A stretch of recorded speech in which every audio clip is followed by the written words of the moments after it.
Stand by. The program will begin soon. There's an example yesterday I saw of this woman who's been here.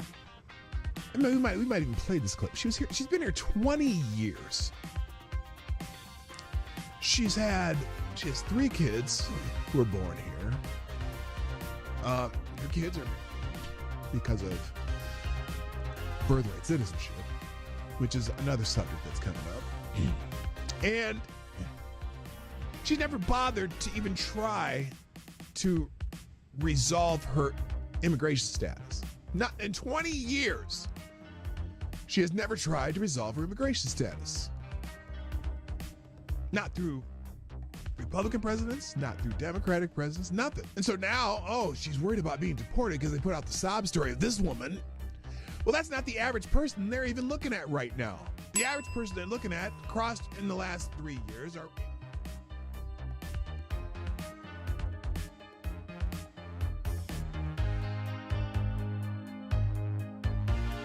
CNN is cutting jobs to embrace the digital future. No, they're cutting jobs because, as I like to say, they suck. CNN is undergoing significant restructuring, planning to lay off about 200 employees, which constitutes approximately 6% of its workforce. This move is part of a broader strategy under CEO Mark Thompson to pivot towards a digital-first approach, focusing on expanding digital subscriptions and reducing costs from traditional TV operations. Wait a minute. Didn't they already try the CNN subscription service, which failed miserably?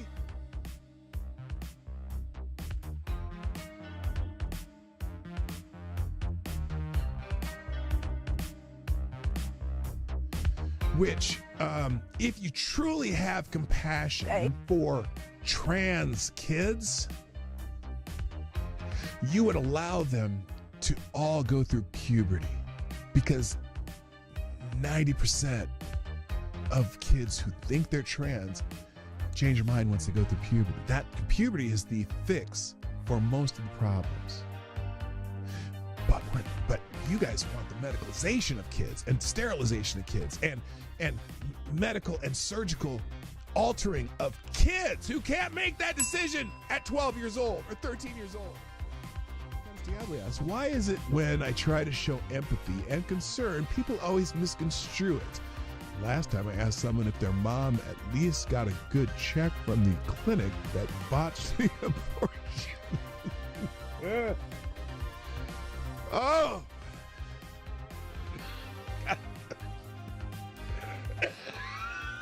Oh, God. Damn it, AD. I think you just need to find a gentle way. Stand by. The program will begin soon. I would be willing to bet everything I own that submitting a 22-minute video montage that shows the most egregious acts of violence you can find from that day, when the defendant in question is on that video for only 6 seconds and the scene walking calmly, is highly prejudicial and a violation of the defendant's due process rights. The person was found guilty and sentenced to 19 months in prison. Now, it took 2 hours to read through all of the documents that were in the case file. Every motion submitted by the defendant was denied. Every motion by the defendant was denied. How often does that happen? And every motion submitted by the government was granted. They turned a trespass misdemeanor that would have resulted in a $50 ticket into 5 misdemeanors and a felony charge by charging the defendant with a statute that would have required the Secret Service to rope off the section he was in, which they did not. They also charged him with a statute that would have required them to prove Mike Pence was in the building at the time he walked through that corridor. He was not. And they used an Enron statute that the Supreme Court struck down.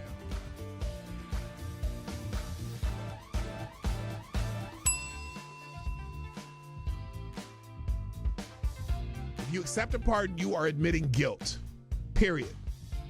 That's the, because you can't be pardoned if you're not guilty. Whether he can preemptive whether he can issue President's reportedly asking his staff whether he can issue preemptive pardons for himself, his family members, Rudy Giuliani. There's a simple answer: no. No, Mr. Oh, that you would can't? Be a gross abuse Oh, of the presidential it's a pardon authority. gross abuse of presidential pardon authority. Well, there you go. You accepted a pardon, Adam Kinzinger. You think you may have committed a crime.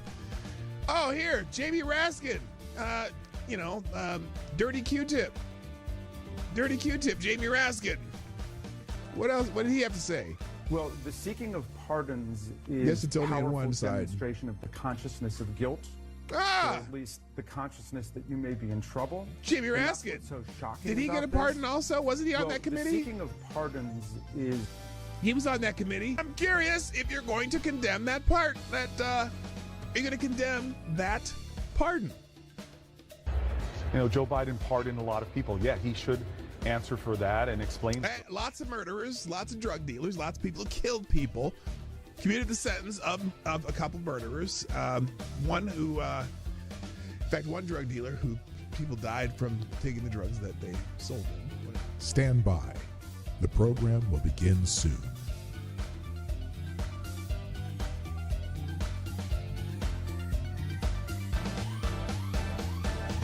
The Obama Aniston rumors have gone wild.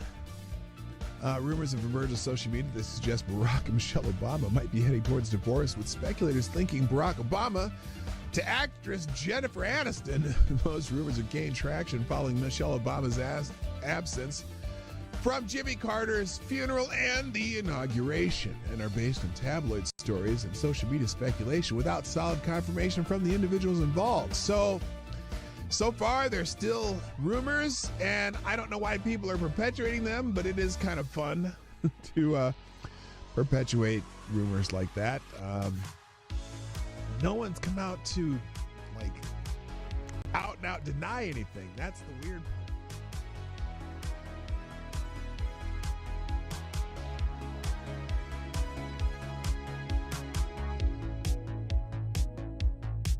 We should just take a deep breath and acknowledge the audacity. The audacity! Of a president who's so clearly concerned about his own criminal culpability. Oh my God, his own criminal culpability and his son's business dealings. I know that they're talking about Joe Biden, aren't they?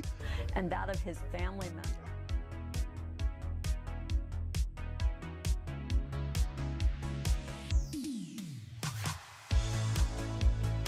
Like the boy asked, are cats really soul suckers? Yes.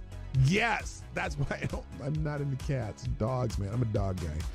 Avocado Diablo, is there an aisle in the grocery store that is less objectionable to have sex in?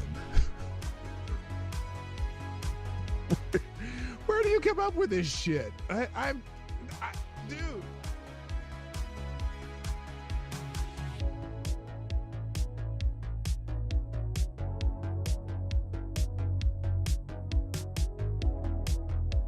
Has done something no person in the world has ever done before. A dead man, a dead politician has risen. Yes.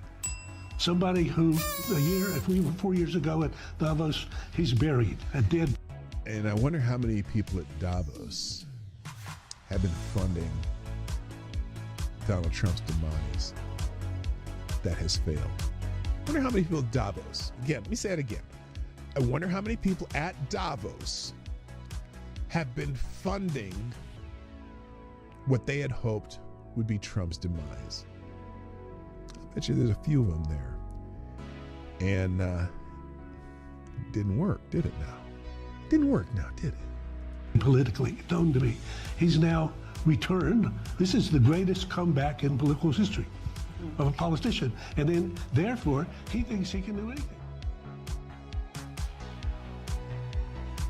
At the end of the show, every day on my show, if I put something on the screen or I'm talking about it, or it's a topic or an article that I'm presenting in this show, I provide links to every single thing that I've talked about, and even more, the ones I didn't even get to. I drop them in the chat at the end of the show, and also I drop them in the description. So if you want to find these articles, they will be in the links at the end of the show.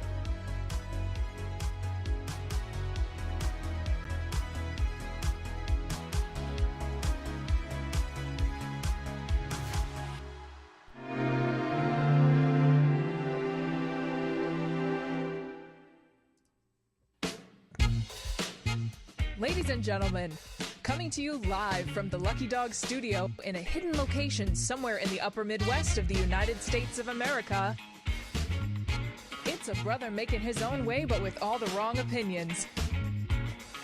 Welcome to the Morning Night Live with your host, the one and only Dawg Knight. Wait. Did she say morning night? What is this? What is this? This is not morning. What is this? Good afternoon. Hi. Good afternoon, everybody. Welcome to Morning Night Live, the other half of today's show. I'm Dawg Knight, Marty, also known as Dawg Knight on the internet. And welcome to the Dawg Knight Channel. On this hump day, I didn't even say that this morning. I can't believe it. The 5th of March, 2025. Couldn't do the show this morning in a normal way because, well, we had a big snowstorm. And when you have a big snowstorm, sometimes you get stuck at work. Sometimes you get stuck driving around. You know, all that stuff. I don't know.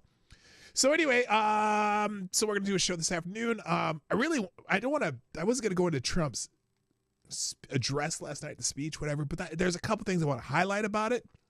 And so we'll go through a couple of those. I got a lot of articles about it, but I'm not going to go through many of those, but we're going to talk about that. And then a few other things that are popped up this afternoon that are interesting. So that's what we're going to do. I'm glad those of you who made it here this afternoon are here, all 10 of you, which is, I guess it is what it is, because I don't normally broadcast this time. So the people who normally would be here are not here. So I don't even know what to do about that. I guess it's, do my show in the morning and then I won't have this problem. So anyway, I am happy those who are here are here. And speaking of which, well, let's find out who those people are. First in the chat today, in this chat, good evening, I should say, to Mr. Mike Savage Buttenblarg, who gets the bell. Just edged out our good friend, Avocados Diabli. Also, good afternoon to Kay Shaw. What up, Kristen? Also, Somnambul Nation, Reaction Puerto Rico, Green Badger Outdoors, and Tire, Alexander, the Scourge. Okay, so that's it. Hi, what's up? Anyway, let's just talk about what we're going to talk about, and maybe some people will check this out later. Who knows? I don't know. So it is Hump Day, and let's see the Hump Day. Let me check the Hump Day tab. I got to be careful with the Hump Day tab. Oh wait, that's not it. Is that really? Wait, what? Oh, well, since we're on things related to the speech, my favorite Hump Day post, at least the Happy Hump Day post, my favorite Happy Hump Day post is it's got to be this one from the speech last night. Democrats decided that they were going to protest some things, and they decided to put up some very memeable signs. And so this one, this was my favorite. Well, not my favorite. This is the one that popped up. That would be this one. Ew. Yes. Democrats, Madam. What's her name? I can't remember her name. She's the one with the big chin, though. That's hilarious. And then let's see what else. I had one other thing for Hump Day. Let me see what the other one is. Make sure I don't put any body parts on the screen. Oh, that's old. That's from 8 hours ago? Well, I suppose that's 8 hours ago. And I'm sure that video is probably let me find something better. Hell. Let's go with the latest. What's the latest Hump Day thing? Hopefully it's not some people with some body parts hanging out. Okay, oh God. I'm scrolling and I'm like, oh my God, I did not need to see that. Some guy inserting things into his, hind parts. Here we go. The builds of the month. Does this have music? Nope, it has music. I don't want it. Nope, I can't show her. Okay, here we go. Okay, I got it. Here we go. Here's the other Hump Day. Got a camel. Dancing! Yeah! Just dance. All right. Or just dance. Just dance. Hello, lunatic. What's up? Good morning. You're a ridiculous lunatic. Or good afternoon. You're a ridiculous lunatic. Oh, some other people, some more people have done some stuff. Here we go. We got the afternoon show. Oh, what is this? Whoa! This is how much snow they got somewhere. See, someone's doing snow themed stuff. So here, thank you, Green Badger Outdoors. They dug out the swing so the kid could swing. That is some deep ass snow. And then we got who did this one? This is from Ty Alexander. We got one, yeah, baby. That's from Ghostbusters, obviously. And Mike Savage with the requisite "Let Us Go." And thanks everyone else who tweeted out the shows. There you go. All right. All right, can we do some news now? Can I get into some news now?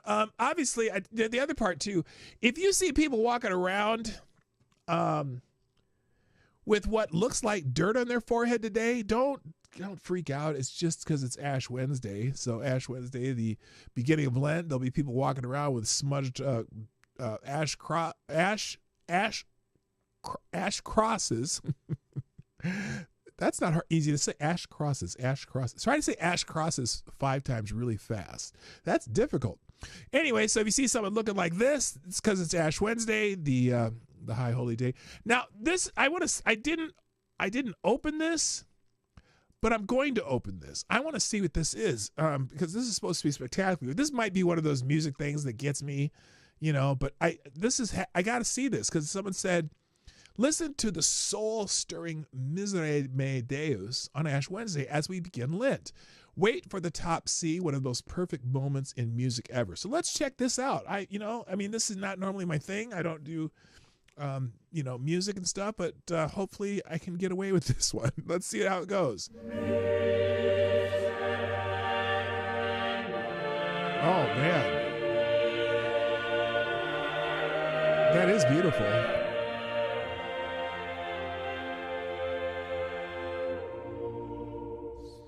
Whoa, did you hear that? Did you hear the undertone of that bass sound? It was that oohs, but the undertone, you could hear it in the bottom too. That was pretty cool. I'm a music guy, so this is fascinating. You might not like it. I don't know. Hi, TC, and Lord Stanhope. And yeah, okay. Hello, Renee Mayette.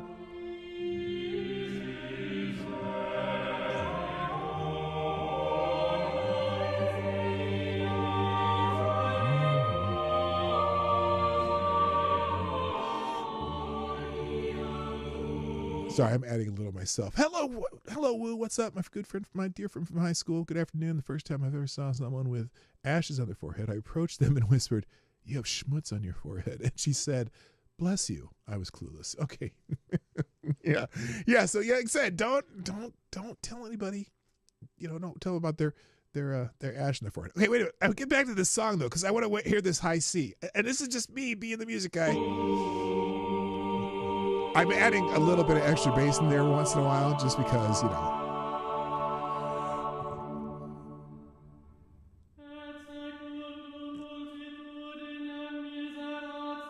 Oh, wow. That's beautiful.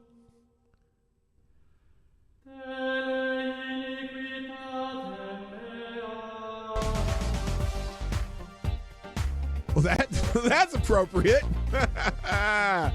Jack Cocker Girlfriend makes it into the building because Avocados Diablo is the first sponsor of the day, which means you are the new Streamlabs Superstar sponsor of the day.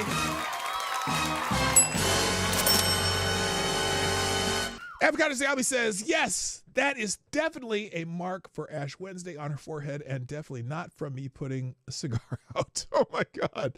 Thanks for the ready-made excuses. Okay, there you go. So, yeah, this is one of those days you can probably get away with that. So that's, whatever. All right, let's hear more.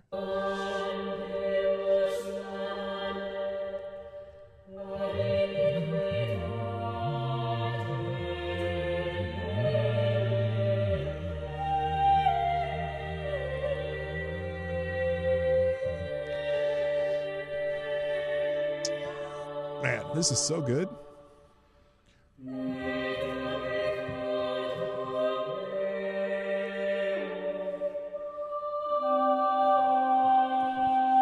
Annalyn, you're not having hallucinations? No, it is it is afternoon because my morning show, got snow. I had a snow day this morning. Okay, we had a late start snow day, and so that's why I'm doing the extra show today. The other half of the show. Oh shit!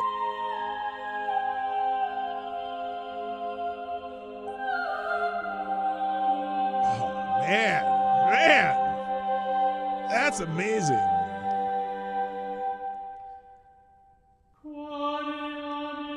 Oh, funny you should mention that, Renee. She says I should join a singing group like this. I am in. I have. This is my second season with the Bloomington Chorale in Bloomington, Minnesota. But we do more popular music, pop stuff. Not necessarily pop music in the spring. In the winter they do more classical stuff and Christmas songs and whatnot, and holiday songs, because they do other, not just Christmas songs, but then the spring we do some more light repertoire. But anyway, but not like this is beautiful. Holy shit.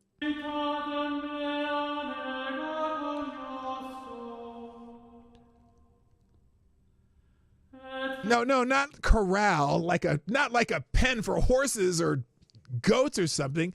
CHORALE, chorale, where people sing.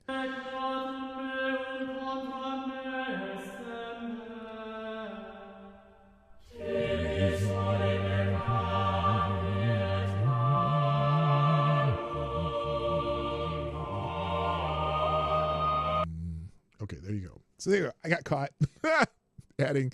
Anyway, so that's not the whole thing, but man, that was beautiful. So I put a separate link to that. That was worth it.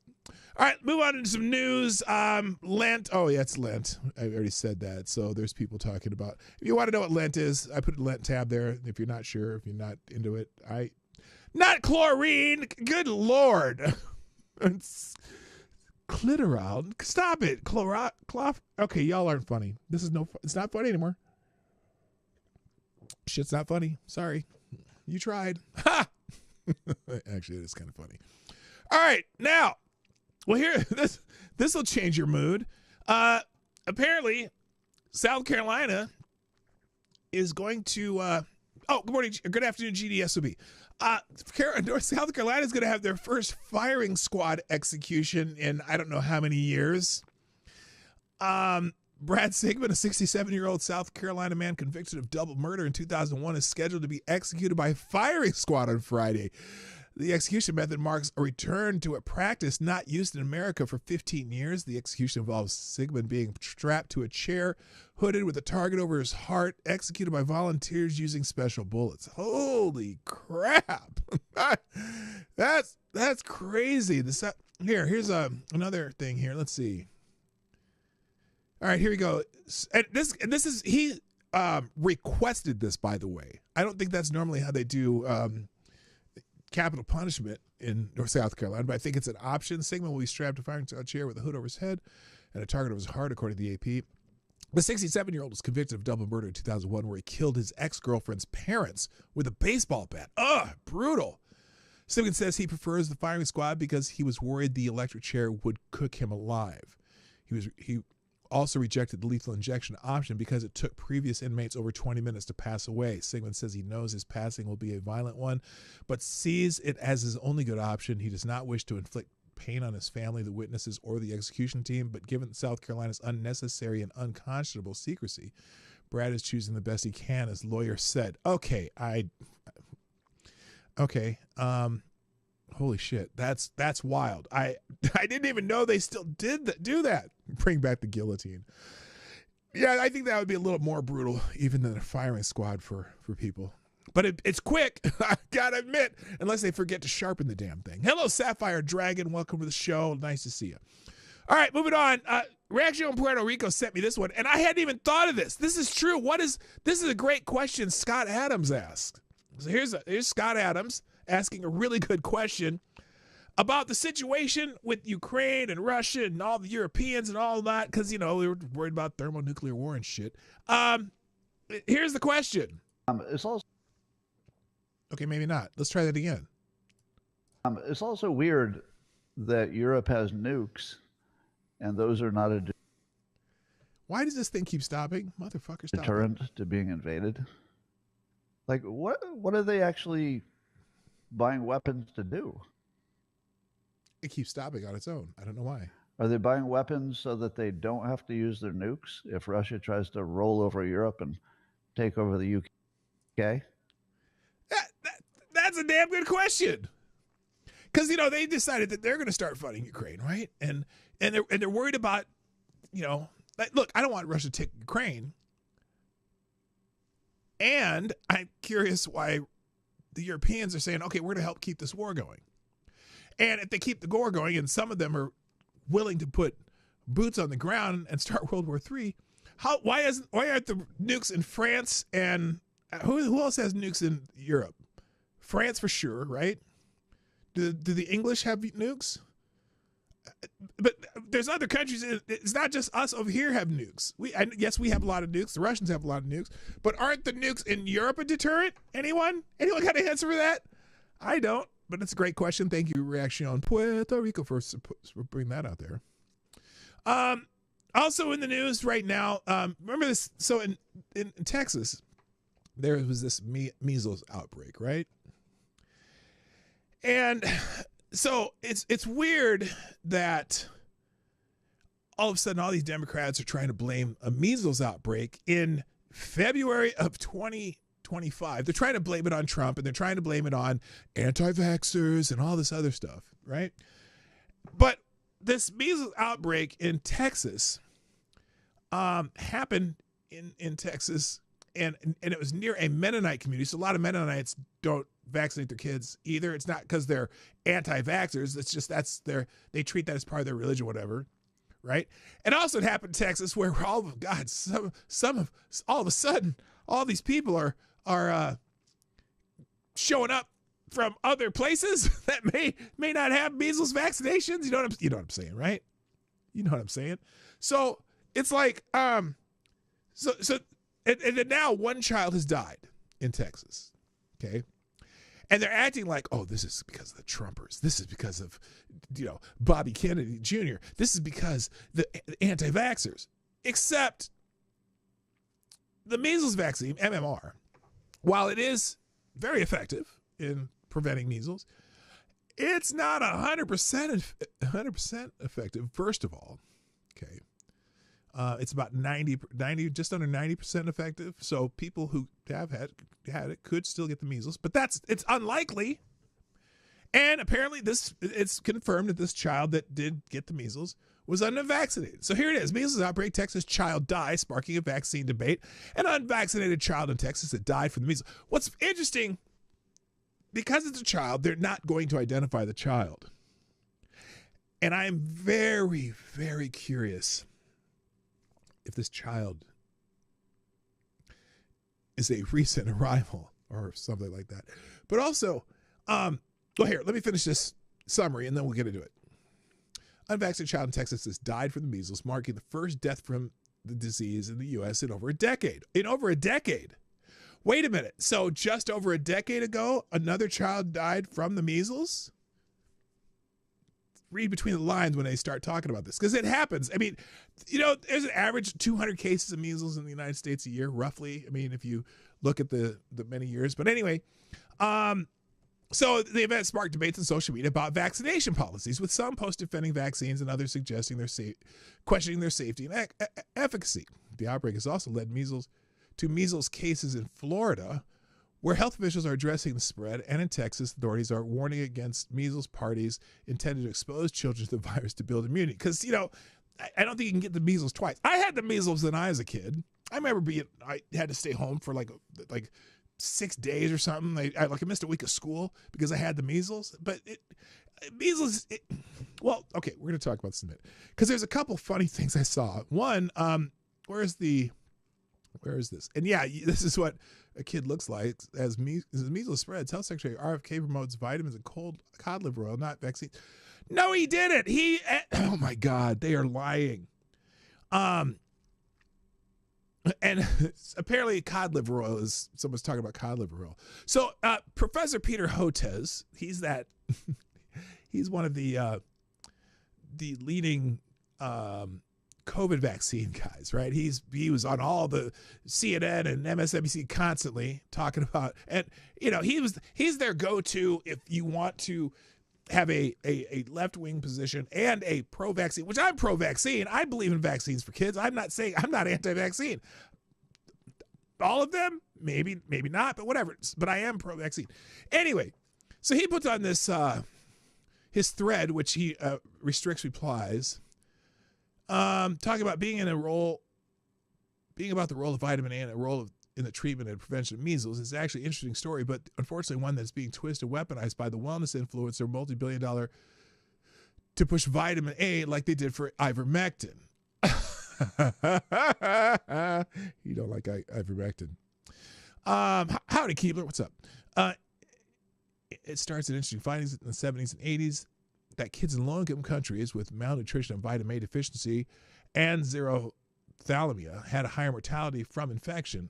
Al Summer had an ophthalmologist from Johns Hopkins led those studies.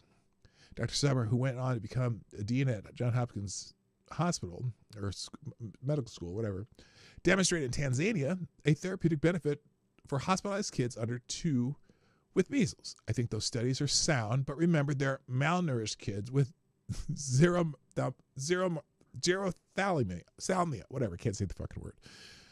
Okay, but and so if it helps malnourished kids, probably it helps other kids. Anyway, then he's like evidence for the therapeutic benefit in young kids with measles in high-income countries with no underlying malnutrition or vitamin A deficiency is not nearly as clear-cut. So it's not clear-cut, but it's funny. See how he's fudging this? He's hedging this. For example, here's a study from Italy showing no benefit as a therapy. Here's an interesting... Okay, so anyway, he's talking about this. People are talking about vitamin A. So you get that. Someone here... Oh! Wait a minute. This is a Fox News... This Fox News interview of Senator Kennedy is beyond absurd. No steroids don't treat measles. No cod liver oil doesn't treat measles. Vitamin A helps in poor countries where kids have vitamin deficiencies. Managing measles is about prevention, vaccines, not quack treatment. So apparently they didn't put the interview. Oh, here's the interview. How long is this? I don't even know if I want to see how long it is. CDC is seeing very good results with measles treatments in Texas. Okay, it's a 3-minute interview. We're not going to do it. I'll put it in the links. Okay, so this is the interview they're bitching about. So anyway, I wanted to show you, where is it? Where's the... Because someone posted, where is it? Oh, here. No, is this it? No. Shoot. Because I'm on the wrong part of the thread. Here we go. I wanted to show you a video about how the difference between how we thought about measles when I was a child versus how they treat measles now. Oh, here it is. Here it is. This is good video. Okay, let's watch this. This is funny. And if you know the show, of course you know the show. It's the Brady Bunch. Everyone knows the Brady Bunch. Even young people know the Brady Bunch. Watch this. What are you doing home from school? They sent me home. Measles. It's either measles or a strange case of red freckles. You have got a temperature. They told me 101.1. What's the record? Never mind. Oh, are you sure it's the measles? Well, he certainly got all the symptoms. A slight temperature, a lot of dots, and a great big smile. A great big smile. No school for a few days. Say hello to my dotted son for me. Tell him I'll bring him some comic books. Okay, so this is how we treat it in the 70s. This is a Brady Bunch episode from 1969, which I didn't even realize the Brady Bunch was around in 1969. I don't remember watching it, but yeah, I've watched the reruns when I was a little older. Hey, honey, bye. Okay, so there you go. Now, and then here we go. Boy, this is the life, isn't it? Yeah. If you have to get sick, you sure can't beat the measles. That's right. No medicine. Inside or out. Like shots, I mean. Okay, so all of them got the measles. The episode is a funny episode, right? Now, here's how they treat it now. This is from this is from an episode of Law and Order. Dad says I should go to school. 7 students confirmed with measles, 4 others possible. Oh my God. Oh my God. Moms never vaccinated their kids and lied about it. Vaccines are harmful. You are endangering the health of every child in this city. Oh my God. No, it's turning blue. Call 911.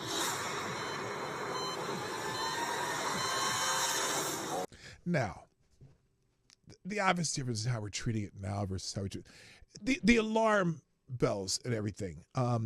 So we know just from the current news. Measles deaths are extremely rare. Okay, because there's, like I said, there's probably 200 some cases every year in the United States.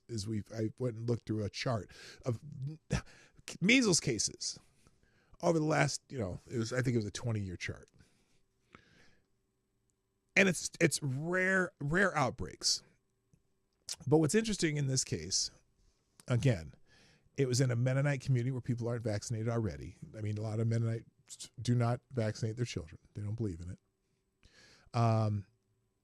Also, it's in Texas, where we have plenty of people coming across our border, probably with various unvetted ailments.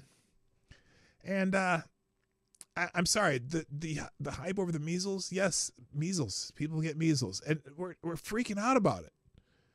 Texas official. Here's one from Texas News. Texas health officials warn against measles parties amid pleas for more vaccinations.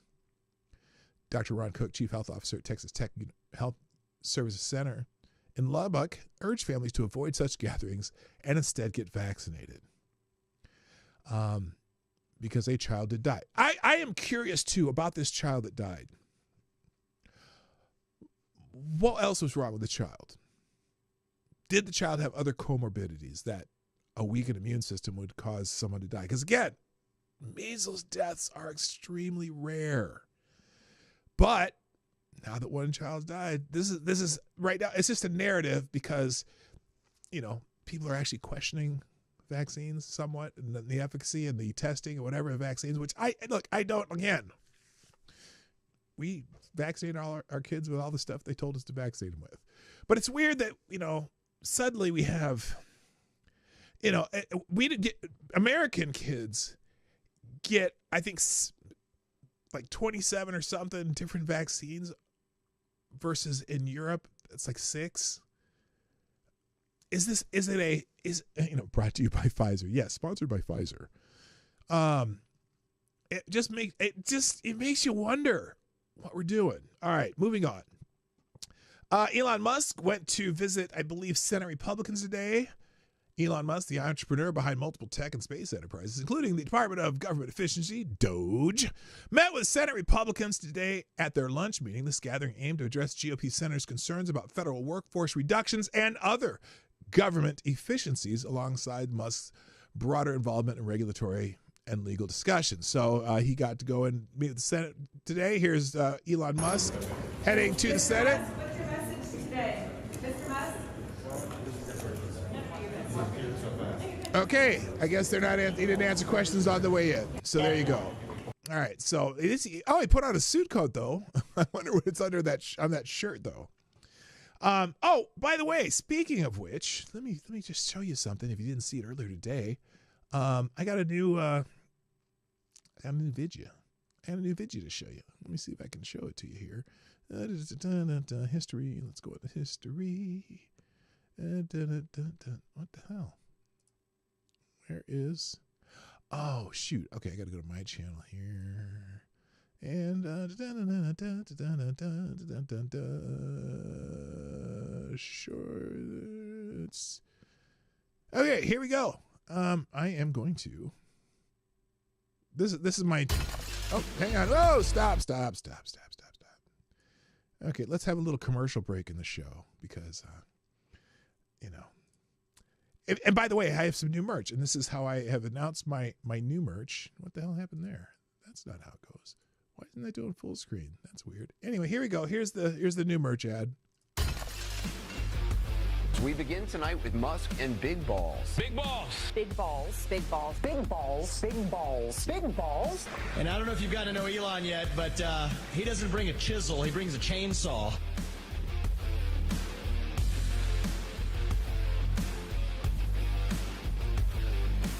All right, so there you go. You can get the new merch. Oh, I'm leave that open.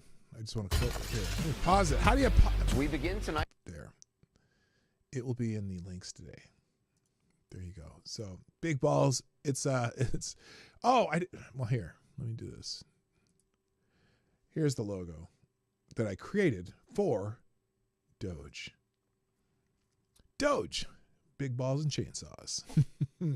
Available at the Dawg Knight Teespring store, which you can find connection to this video, or you can go to pdognight.live/merch. Some shirts and stuff there, and the Teespring one that's connected to this YouTube channel also has the cups and water bottle and a couple other items. So there you go. There you go.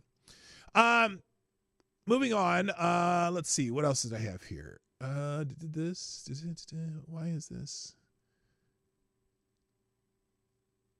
Okay, here we go. Oh, we did that one. Oh, so let's start talking about some things that happened during the speech last night. Okay, during the speech last night that Donald Trump did before the joint session of Congress. Not a State of the Union, because you don't do a State of the Union your first year in office, but he decided to do an address to the joint session. And Democrats came ready to cause problems, or just I know that this particular congressman wanted to get kicked out. Yes, Gun Fox, it's an afternoon stream. Yes. This is it's Selected Boys in the house too, by the way. Yeah, boy. This congressman wanted to get kicked out, and he did. And as I talked about this morning, some people were trying to make a comparison to this congressman getting kicked out for disrupting the event versus Marjorie Taylor Greene and Lauren Boebert. Back when Biden was in office and the Democrats didn't kick them out. There's a slight difference between the two, though, and let's watch what happened during the speech. And I'm not doing any other. I'm only doing a little bit of the speech today for stuff. But here it is. Mr. Greene, take your seat. Take your seat, sir. Take your seat. Finding that members continue to engage in willful and concerted disruption of proper decorum, the chair now directs the Sergeant at Arms to restore order. Remove this gentleman from the chamber.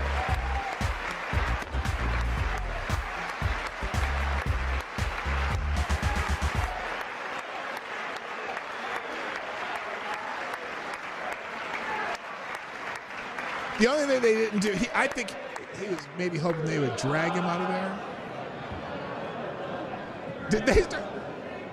Did they start singing goodbye?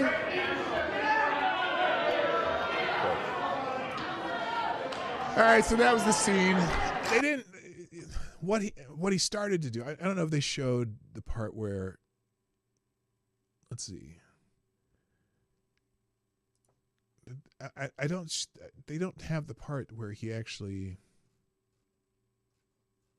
I wanted the video of what he did to disrupt thing. Part of the thing is they asked him. Here, that's not it. They asked him to sit, and he didn't because he was yelling. Let's see, is this it? Let's see if they got this. Okay, this is how it started.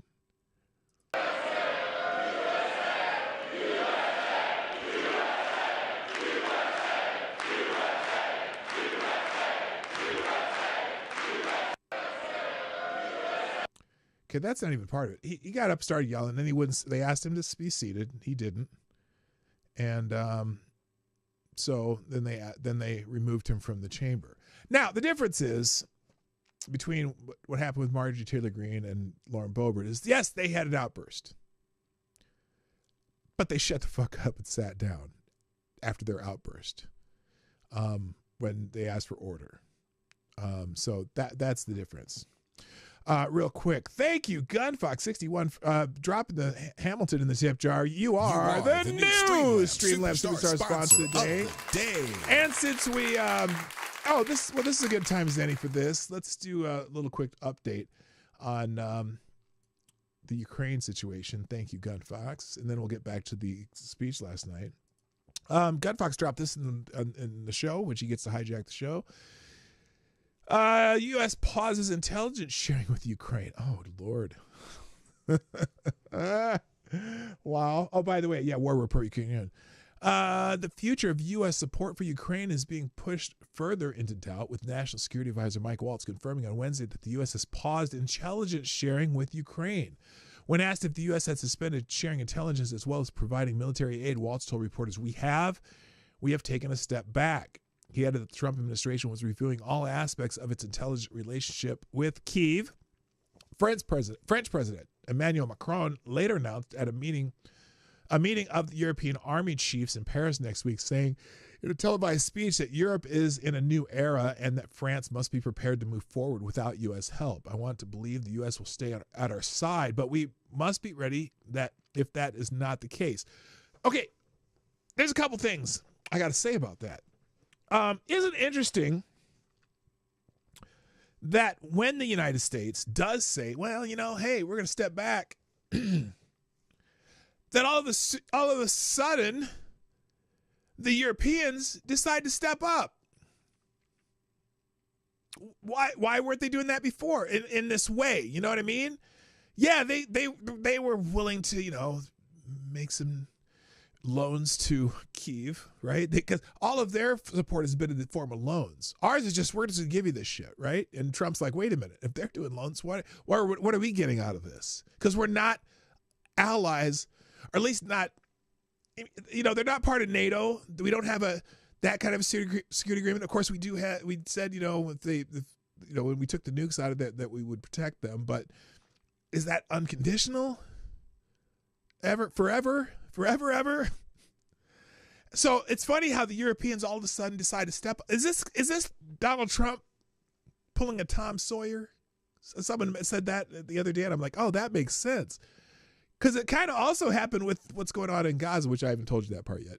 But yeah, so anyway, so Macron also said in the national address that France, along with Ukraine and others, have prepared a durable peace plan, and that Europe must increase its defense spending. Yeah, remember we asked you to do that 4 years ago. We said you gotta step up. If you're in NATO, you're supposed to have a certain percentage of your GDP going towards your own defense, and you guys were woefully short for years. And we've been, we're 75% of NATO when you have 150 more million people in Europe than we have in the United States. The U.S. has shared intelligence with Ukraine since the early stages of Russia's full-scale invasion in 2022. Oh, something else, because I'll bring this up later. It paused military aid to Kyiv on Monday following a dramatic breakdown of relations in the Oval Office last week when Ukraine President Volodymyr Zelensky was told to leave after an angry meeting with U.S. President Donald Trump. It remains unclear if the pause on intelligence sharing is partial or complete and how long it will remain in effect. It was first reported by the Financial Times. CIA Director John Radcliffe also appeared to confirm the decision was in an interview on Fox Business on Wednesday, saying Trump had a real question about whether President Zelensky was committed to the peace process. And he said, let's pause. I want to give you a chance to think about that. He said the response came swiftly with Zelensky's statement saying he was ready for peace. So he read that we read that the other day, that Zelensky, wants to do the peace plan, now wants to do the mineral deal, no, we were just kidding. We want to do that. That'd be a great idea. But he still wants security guarantees. But anyway, so that Donald Trump read that during his speech last night. Radcliffe then added, on the military front and the intelligence front, the pause that allowed that to happen will go away, and we'll work shoulder to shoulder with Ukraine. So, yeah, we're going to work with Ukraine, but, hey, throw us a bone here, dude. We're trying to help your ass. Waltz also suggested a more conciliatory tone was emerging between the U.S. and Ukraine, adding that the military aid and intelligence sharing pause could be lifted in the near future. I think if we can nail down these negotiations and move towards these negotiations, and in fact put some confidence-building measures on the table, then the president will take a hard look at lifting this pause, he told Fox News. He also said that he had good talks with his Ukrainian counterpart about the location and substance of potential negotiations, adding there will be movement in very short order. So it's going to be temporary, and they're going to get shit back together soon. White House Press Secretary Caroline Leavitt addressed the military assistance during the press briefing on Wednesday, saying that the U.S. had simply paused it and is reconsidering funding. Ukraine has heavily relied on U.S. for military assistance for the 3 years since the Russian invasion, and the decision to pause aid may have a significant effect on the war. Halting intelligence support, too, would likely have serious consequences on the battlefield. The information is believed to help Ukraine both strategically understand Moscow's next move and also tactically, for example, providing information on Russian troop positions for weapon guidance and targeting. So what's fascinating about this, as I read this, I'm like, oh, so the United States is involved in the intelligence part of the Ukraine war on behalf of Ukraine. That's amazing. You mean we're the ones they're conducting their war at our intelligence? How are we not already at war? I mean, all these Ukrainophiles, I mean, they should be sending their kids over to Ukraine to volunteer in the Ukraine army. I'm just saying. Just because their manpower is getting run short, they're starting to force, older and older people to jump in the fray. And the fact that they're using the U.S. intelligence on this. If the U.S. intelligence pause, it says may have a significant effect on the war. Oh, so one of the largest armies in Europe is relying on U.S. intelligence to conduct the war. Now, look, I don't get, and someone who comes across this, don't get me wrong. I have no interest in Russians winning this, okay? I would love to see the 2014 borders go back to where they were. We have a nice agreement with both the Russians and the Ukrainians that, hey, we're going to stop this shit. We're going to get the mineral deal that'll help repay the United States the billions and billions and hundreds of billions of dollars that we spent, not just since 2002. I was wondering about this too. Here's the thing I was going to say earlier. During the speech, President Trump also mentioned the idea, saying that we've spent over $350 billion in Ukraine security. And we know that since the war started in 2002, the highest estimates have been $175 billion. So why the discrepancy? Why does Trump keep saying $350 billion? Well, I'm wondering if he's going all the way back to 2014. Since 2014, it is very likely that we've spent $350 billion. Just $175 billion it's in the last 3 years since the Russians invaded. But this didn't start when the Russians invaded. Remember, when Trump was in office, they sent the javelins over. When Obama was in office, they were sending them blankets. And I don't know if it's $100 billion worth of blankets, and when the Russians took Crimea, we gave Ukraine monetary aid. So maybe he's going back not just since 2002, but all the way back to 2014 when he uses that number, $350 billion. I'm speculating, because I've been wondering, why does he keep saying that when we know that it's only been $175 billion since 2002, since the Russians invaded? So I'm wondering if that's the reason. So anyway, and then this finishes out. The information is believed to help Ukraine both strategically understand Moscow's next moves and tactically, for example, providing information on Russian troop positions for weapons, guidance, and targeting. Mick Milroy, former Deputy Assistant Secretary for Defense and retired CIA paramilitary officer, told the BBC, that's a lot of words. He's the former Deputy Assistant Secretary of Defense and a retired CIA paramilitary officer. Okay, wait a minute. Why does CIA paramilitary officer? The fuck is that? What is that? What the CIA has paramilitary officers? That's interesting. So he told the BBC that cutting off intelligence to Ukraine will have an immediate impact on its ability to defend itself. So we've been bolstering their troops or whatever with our intelligence. So how can we... I'm surprised the Russians haven't already bombed us. He said there's no way to replace the capabilities that the U.S. intelligence can provide from our European allies. Well, that's a problem too. Why does all of Europe rely on our intelligence gathering?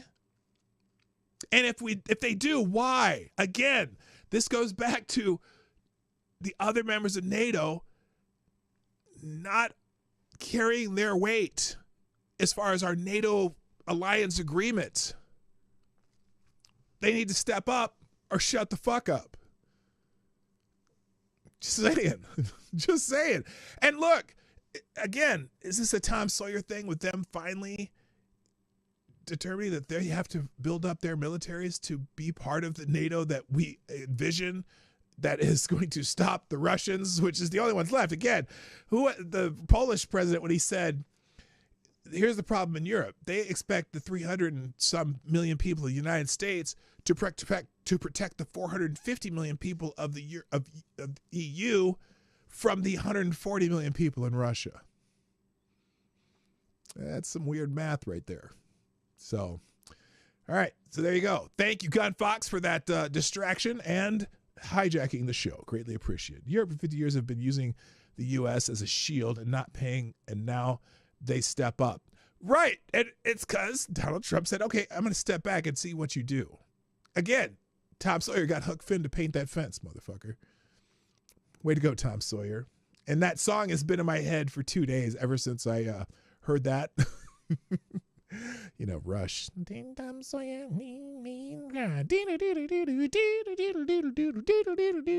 talking about. All right, moving on. So more things at the address last night by the president. Democrats held a pink protest. A pink protest. In a notable display during President Trump's address to Congress, Democratic women donned pink to symbolize their support for women's rights, except for female athletes.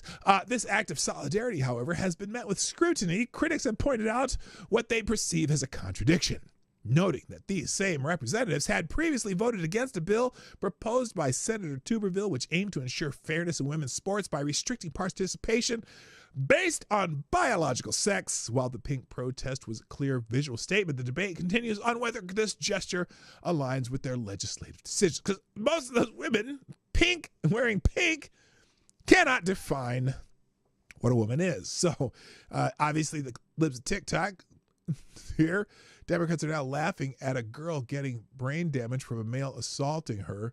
Evil ghouls. Emily Vigeland laughing. 19-year-old Peyton McNabb was severely injured by a man during a volleyball game, left with traumatic brain injury after he spiked the ball against her head.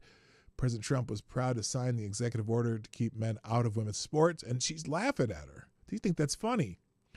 But yeah, here we go. Democrats kneeled for 8 minutes and 46 seconds for a drug-infused violent criminal. Laken Riley fought for her life for 18 excruciating minutes before it was taken by an illegal gang member, and yet couldn't even stand to honor her family. Really process that. Yeah, I think they mentioned Laken Riley. No one stood for about Laken Riley either. Peyton McNabb. Here's someone on Fox. The evil right-wing nut jobs at Fox. Oh, they put up these little cards. They looked ridiculous. Anyway. Congresswomen who showed up in pink specifically to protest President Trump's policies on women.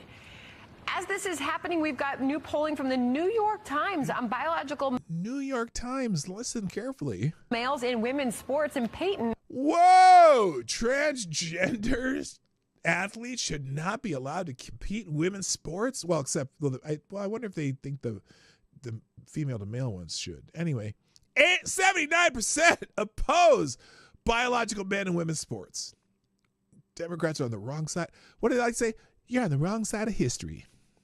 When asked about thinking about transgender female athletes, meaning athletes who were born male and then choose to be female and participate in women's sports, only 18% think that should be allowed. Nearly 80% of respondents. 67% of Democrats. 64% of independents. Holy shit. Yeah, I know. I don't... Look, Geddy Lee is marked safe from losing his job to Marty. Yeah, because I can't sing like that. You know, I used to hate Geddy Lee's voice, but I learned to appreciate it just because of the artistry of Rush. Rush is an amazing, amazing band. So anyway, So they're oh, here's another one too. Okay, here we go. This is Piers Morgan posted this video. How am I doing for time here? I'm doing pretty good. Okay.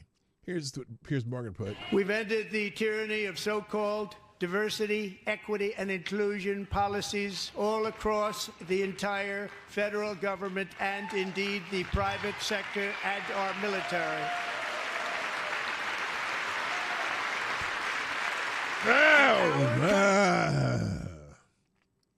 Congresswoman from Minnesota.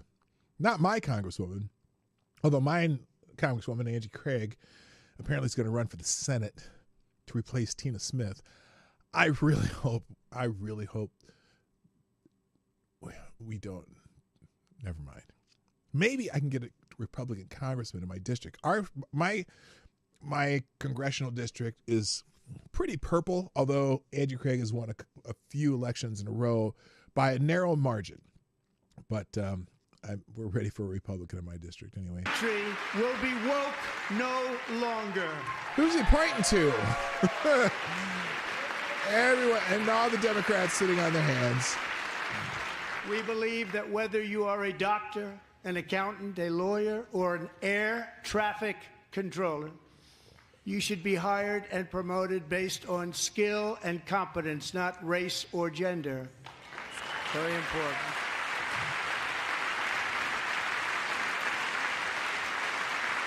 Why'd they show Lauren Boebert? I don't know. You should be hired based on merit. And the Supreme Court, in a brave and very powerful decision, has allowed us to do so. Thank you. Thank you very much. Oh, look at Amy Coney Barrett. She does not like Trump. She glares at him all the time. The other one just looked kind of whatever, but she's like, ITC. So anyway, I don't need to play the rest of that. Okay, so, but yeah, so the Democrats had their little pink protest. Now, here's a couple things we're going to do. First of all, Ace, over at Ace of Spades, the proprietor of the Ace of Spades blog, put together this little thread, and I wanted to go through it. So Democrats, for whatever reason, decided that they were going to sit on their hands for everything. They were not going to give Trump any grace whatsoever, even for things that they would normally stand up and clap for. They clapped. The only thing they clapped for, what was it? I have to think about this. Oh, it was something about illegal aliens or something. I can't remember. We'll figure it out as my brain starts working again. But so over at Ace, they did this thread, and this is like people. This is the reason maybe Democrats don't understand optics, because they probably should have known better on this particular one, right? DJ Daniel and the Democrats' id of unreasoning demonic hatred for anything good and normal. Okay, that's the title of this. During his political masterclass, Trump made a not-so-bold prediction. No matter what he said, the terminally online, literally, they were all scanning social media feeds during the speech, misery zombies of the Democratic Party would scowl and jeer. Here's Donald Trump making a prediction during the speech. Let's go to who you can see it a little better, because I'm not going to enlarge this at all. And once again, I look at the Democrats in front of me, and I realize there is absolutely nothing I can say to make them happy or to make them stand or smile or applaud. Nothing I can do. I could find a cure to the most devastating disease, a disease that would wipe out entire nations, or announce the answers to the greatest economy in history, or the stoppage of crime to the lowest levels ever recorded. And these people sitting right here will not clap, will not stand, and certainly will not cheer for these astronomical achievements. They won't do it, no matter what. Five times I've been up here. It's very sad, and it just shouldn't be this way. So he's slapping him right in the face with this prediction. Now, let's look at a great example. And that has to do with the young man battling cancer, Donald Trump, Watch, how long is this clip? I don't know how long this clip is, but just watch this. This is amazing. Joining us in the gallery tonight is a young man who truly loves our police. His name is DJ Daniel. He is 13 years old, and he has always dreamed of becoming a police officer.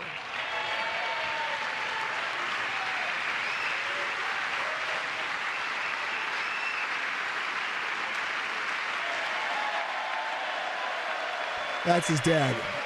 Wait a minute. Hold up. Wait. Oh, whoa, whoa. Wait a minute. Holy shit. Is this kid black? Oh, my goodness.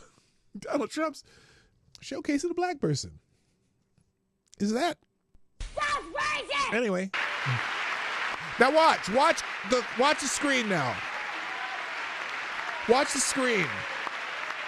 Kid battling cancer.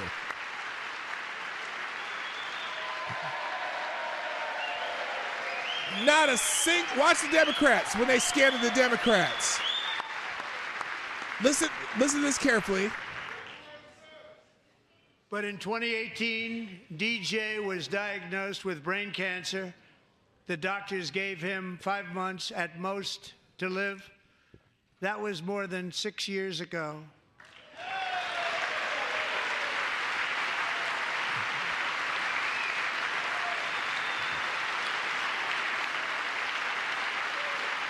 Now wait till they pan this. Look, now. This is the Democrats. Remember what Donald Trump said. Watch the woman on the right with the pink glasses. Because people are cheering. Watch what she does. She plugged her ear. Not a single Democrat stood up for this kid. Since that time, DJ and his dad have been on a quest to And this make is actually pretty cool what his Trump dream did. come true, and DJ has been sworn in as an honorary law enforcement officer, actually a number of times. The police love him, the police departments love him. And tonight, DJ, we're going to do you the biggest honor of them all. I am asking our new Secret Service Director, Sean Curran, to officially make you an agent of the United States. Look at this. Kid did not know it. He did not know it.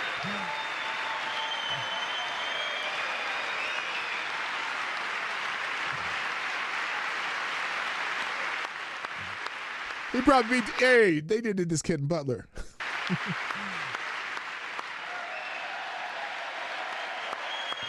Did any Democrats stand up for this kid?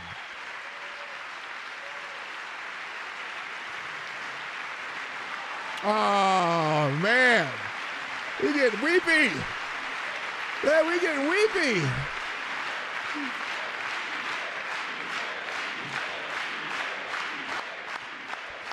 Look at the back. Not a single Democrat standing for that.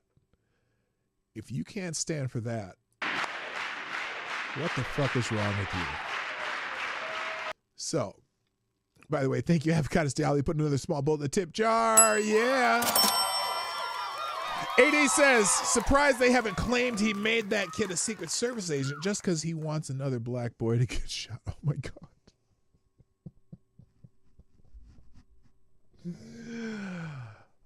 Oh, believe me, there's more. There is more. Thank you, AD. So, now, by the way, last year this kid was harassed and made fun of by a group of people because of his police outfit. Last night he was honored by the President of the United States and became an honorary Secret Service agent. But it got so much worse later. The Democrats' hyper-partisan hustlers on MSNBC actually decided to make DJ, this child, the bad guy. Reacting to Trump's address, MSNBC hosts Rachel Maddow and Nicole Wallace managed to go negative on the gesture to the 13-year-old. Listen to this. Listen to these two. So I think this was a lesson in finding one thing that you let yourself feel. And I let myself feel joy about DJ. And I hope he's alive for another, 95 years, right? And I hope he lives Oh, she did actually say the something life he wants to nice. live. He wants to be a cop. He knows what he wants to do. And maybe when you have childhood cancer, that crystallizes for you. And I hope he has a long life as a law enforcement officer. But I hope he never has to defend the United States Capitol against Donald Trump supporters. And if he does, I hope he isn't one of the 6 who loses his life to suicide. And I hope he isn't one who has to testify against the people who carried out acts of seditious conspiracy. Did and then live to she see Donald actually Trump pardon say those that people. about a child? Are you serious?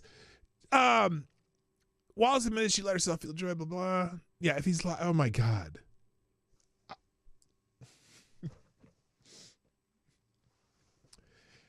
You realize the stupid shit you say gets back to people, right? And here's Rachel Maddow talking about it. Here's Rachel Maddow. For the record, and this is disgusting, the president made... Wait, for the record... For the record, and this is disgusting, the president made a spectacle out of praising a young man who thus far survived pediatric cancer, as if the president had something to do with that. No. Did he? Oh, my God. Did he even say anything about why the kid survived? He didn't say anything about him having anything to do with it. He just honored the kid. It was a great story. And Maddow's out here. Oh, my God. Hello, Jen T. What's up, Lady Cara and Linda Hunter? All the ladies coming in late. This was in the midst of him praising Doge. Wait a minute. Doge cuts, among other things, have cut off funding for ongoing research into pediatric cancer. Have they, Rachel? Oh, my God. When did he do? Yeah, good question. Someone said, when did he do that? When did he do that? He did not imply that. Now, and then Tom Nichols, he's some internet idiot. Noted expert Tom Nichols femsplained that Democrats were right to sit on their hands for DJ. Trump tried to create an either you stand up for me or you hate kids with cancer moment. Well, seemed like it worked. It seems like it worked. Not standing and cheering at the manipulative moments when Trump put kids and crime victims in the gallery was the correct and adult choice. Was it? Really? Don't stand up for a kid. I can see if you want to not stand up for some crime victims. What the hell does that mean? The better choice was to leave, in my opinion. Someone said, I don't know, Tom. I don't see why they couldn't have stood for those specific moments. Tom Nichols says, because grown-ups doing a serious job shouldn't take part in stage-managed manipulation. Oh, have they never been to a State of the Union address? Jesus Christ. Democrats jumping up and down when Joe Biden was giving State of the Union addresses, even though he could only last about 10 minutes. Come on, man. That's just so dumb. That is so dumb. All right, moving on. The other thing an ace did too. Apparently, this is just news this afternoon. Disney owned ABC News is going to lay off 200 people. Oh my gosh. Did Elon Musk go over to ABC too? Doge? Is Doge infected ABC News, or does ABC News just suck? Back around 2010, a jubilant Andrew Breitbart told me that the entire media would collapse and be gone in 5 years. His prediction was off by a decade, but it was basically accurate. ABC News staffers are bracing for imminent layoffs while the division will restructure its programming, including the merging of its 2020 and Nightline programs. I didn't even know they were still on. I did not even know Nightline and 2020 were still on the air. Oh, man, that's whatever. And then and the consolidation of its Good Morning America productions, according to reports. The Walt Disney Company is set to lay off around 200 people from its ABC News Group division, as well as its Disney Entertainment Networks unit, a move that constitutes cutting some 6% of the combined staff of the two units, according to the Wall Street Journal.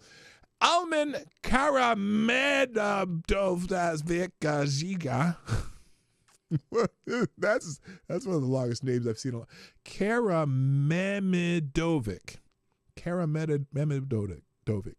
President of ABC News circulated a memo to employees on Wednesday morning confirming the changes. A source told the Post that the layoffs would be spread over Wednesday and Thursday, and that staffers at World News Tonight will also be affected. The reported changes at ABC News first appeared in Oliver Darcy's status newsletter on Wednesday. Oliver Darcy still around? That jagoff. The Post Has a comment from ABC News and Disney, quote, oh no, not a quote, but one casualty of the cost-cutting measure, is the 538 data news site. That's Nate Silver. The operation founded by Nate Silver, which came to prominence in the 2008 and 2012 elections for accurately predicting results. According to the Journal, the entire site is being axed as opposed to be, what are they going to axe them? Like, what size shoe do you wear? Oh no, axed isn't to be cut. Okay, I'm sorry, that was a black vernacular joke.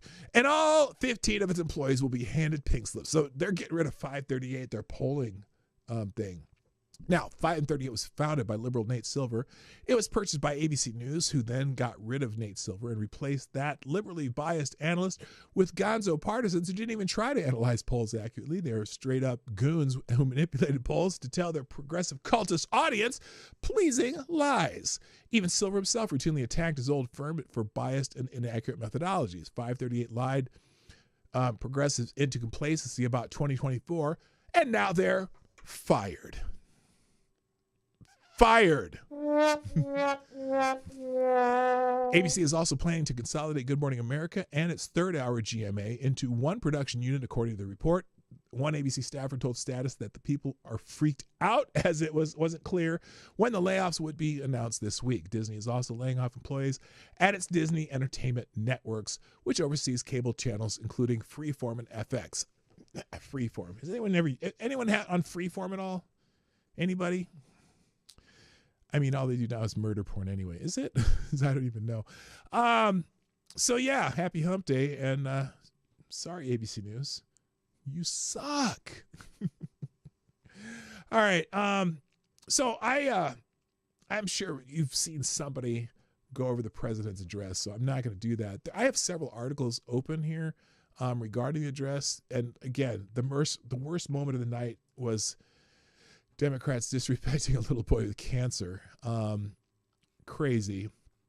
And there's the photo of the year.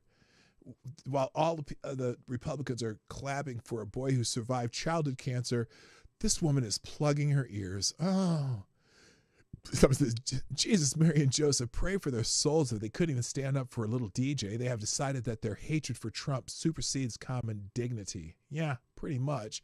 And again, Nicole Wallace and Rachel Madcow were stupid.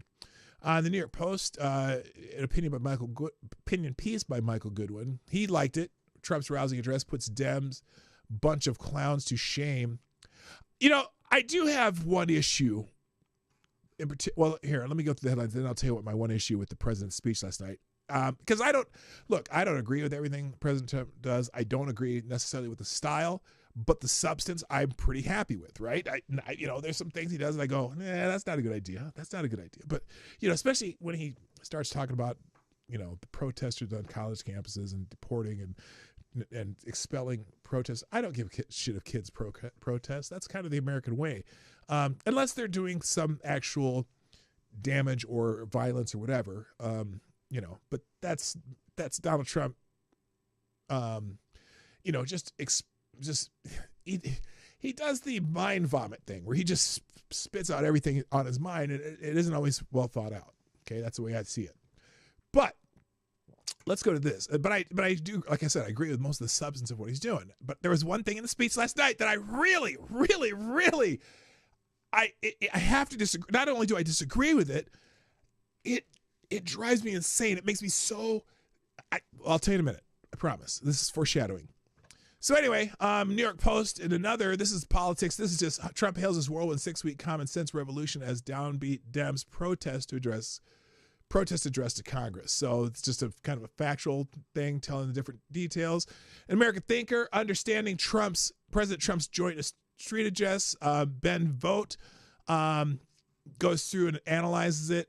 It's a short analysis, pretty good article.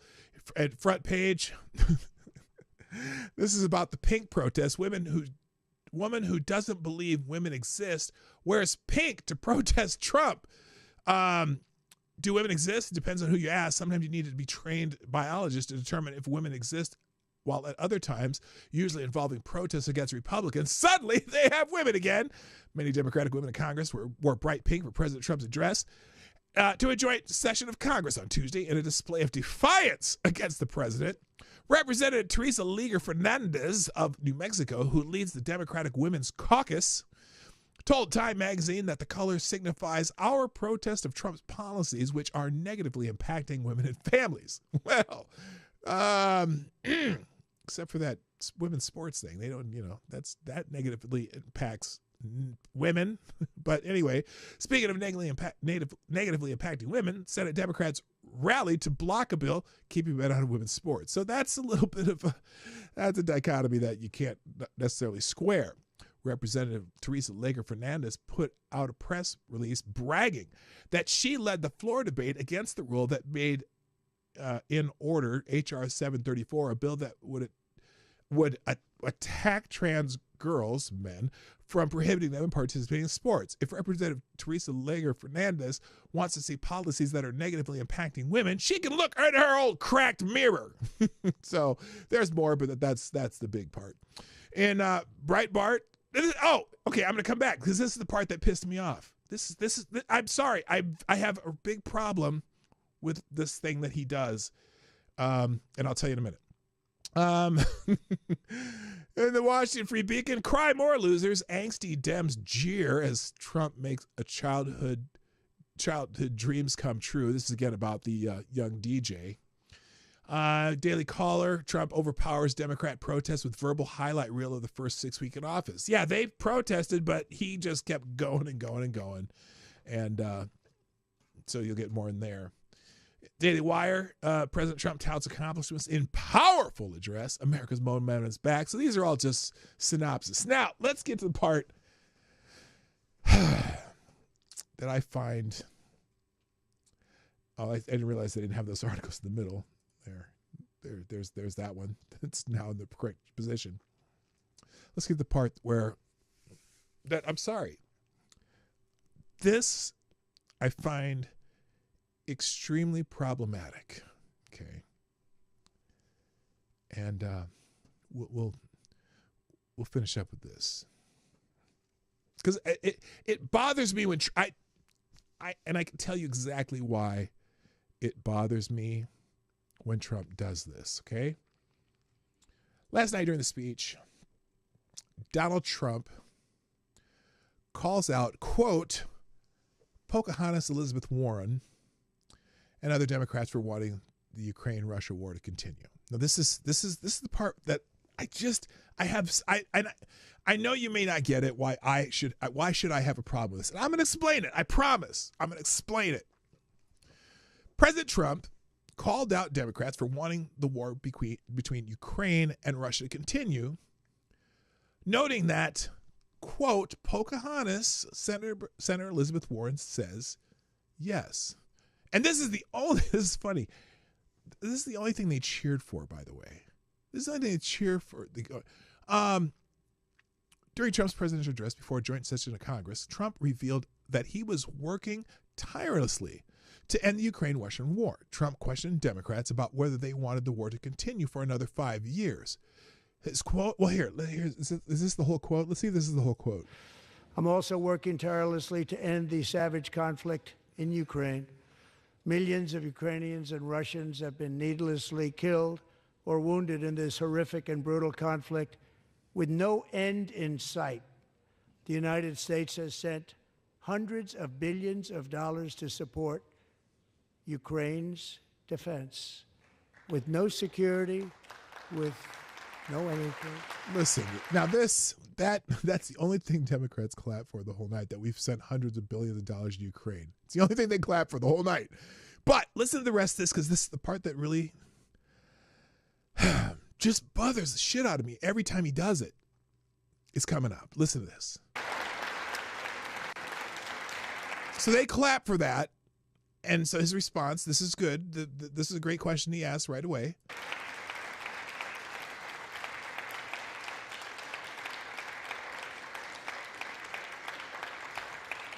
Do you want to keep it going for another 5 years? Yeah, you would say Pocahontas says yes. Now, I'm probably gonna do a video about this. I hate it. I really, it really bothers me when Donald Trump calls Elizabeth Warren Pocahontas. It does. And maybe you don't understand. Okay, you don't understand. But I'm going to try to explain it, and hopefully you'll be with me on this. Pocahontas, the real Pocahontas, not Elizabeth Warren. The Pocahontas is a real person in the history of pre-revolutionary America, right? A huge figure in Native American lore and American lore.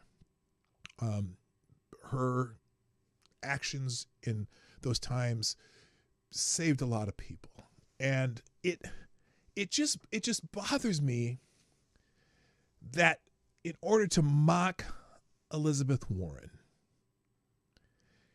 he uses a term for someone who has such a significant part of our history here in this continent. And it also bothers me because the nickname is Pocahontas, not Pocahontas. Pocahontas, fake Pocahontas. That's why does he keep saying Pocahontas? It's Pocahontas.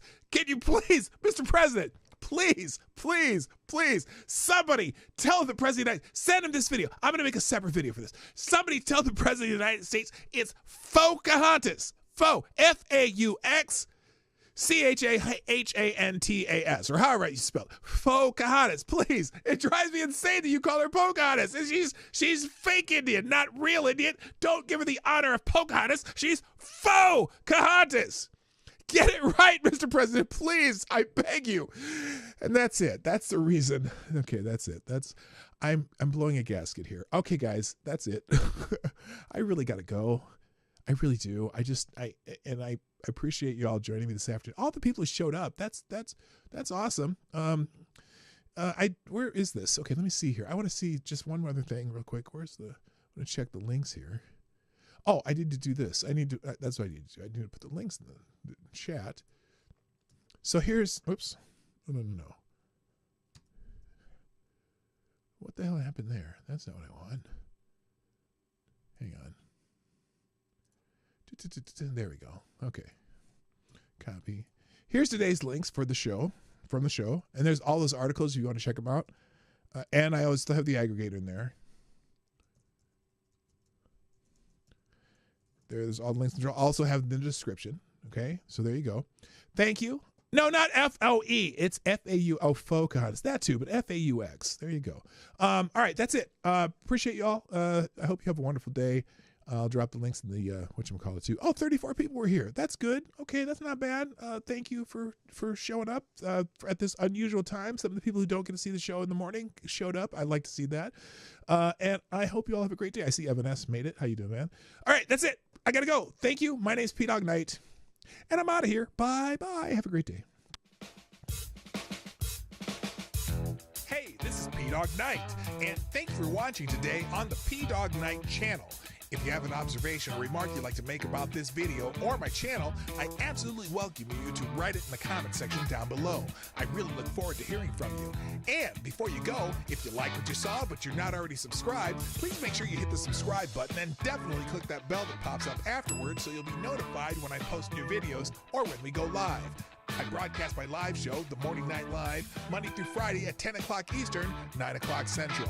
A special thank you to all the supporters of this channel who share our videos on social media and who make donations through Streamlabs, YouTube, Venmo, and Cash App, which are all linked in the description down below. Thanks again, and until next time, I'm Dawg Knight, and I'm out of here.